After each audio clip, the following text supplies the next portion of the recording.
Maggie Appleton had lost track of how long she'd been shivering in the shadows opposite number 7 Savile Row. She stared up at the red bricks and neat iron railings, desperate to catch a glimpse of the man inside. She had chased him all the way from Green Street that very afternoon.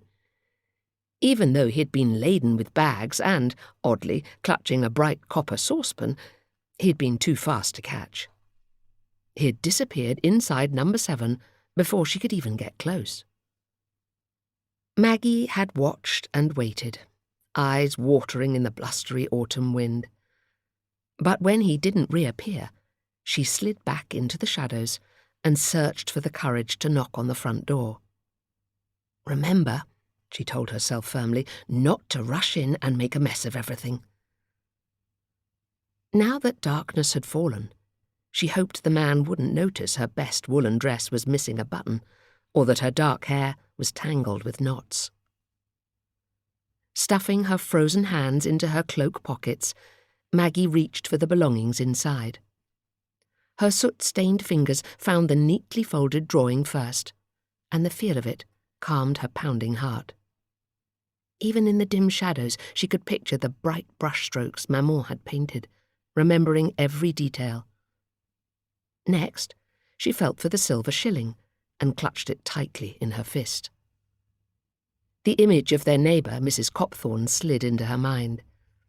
Her bony hand in their savings tin, swearing blind that Maman had not left a penny. Her lying face pressed against the window, steaming up the glass as the workhouse matron dragged Maggie away. Swallowing down the memory, Maggie pulled out her most treasured possession, a soft, white envelope. She traced a finger over the swirling letters Maman had written in jet-black ink. Monsieur Jean Passepartout, 27 Green Street, Mayfair. Maman's hoarse whisper echoed in Maggie's ears. My love, you must deliver this letter. Tell this man your name and that you are my daughter. He will help you. Maggie never had a chance to ask how the man would help or why. The coughing had started again, and this time it did not stop.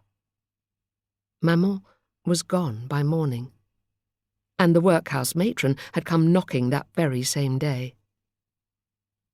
Maggie's throat tightened.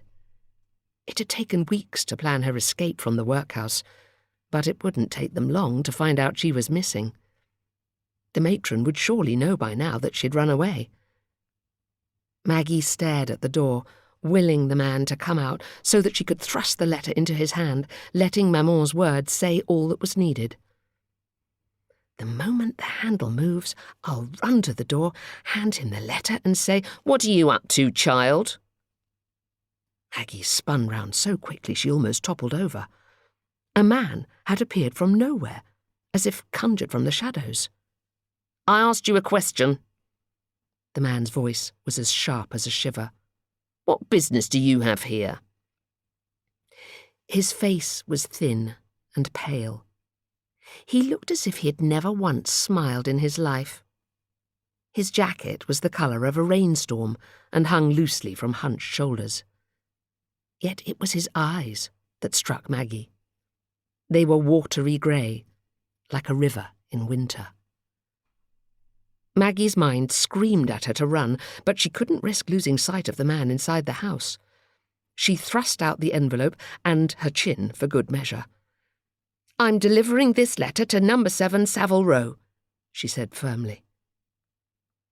The man eyed first the envelope, then Maggie, suspiciously. This letter is addressed to Green Street, not Savile Row. His eyes narrowed. Tell the truth, child. Maggie's cheeks flushed. That is the truth. I was at Green Street, but the person I need to see came here and... The man reached out and plucked the letter from her fingers. It took all of Maggie's willpower not to snatch it back.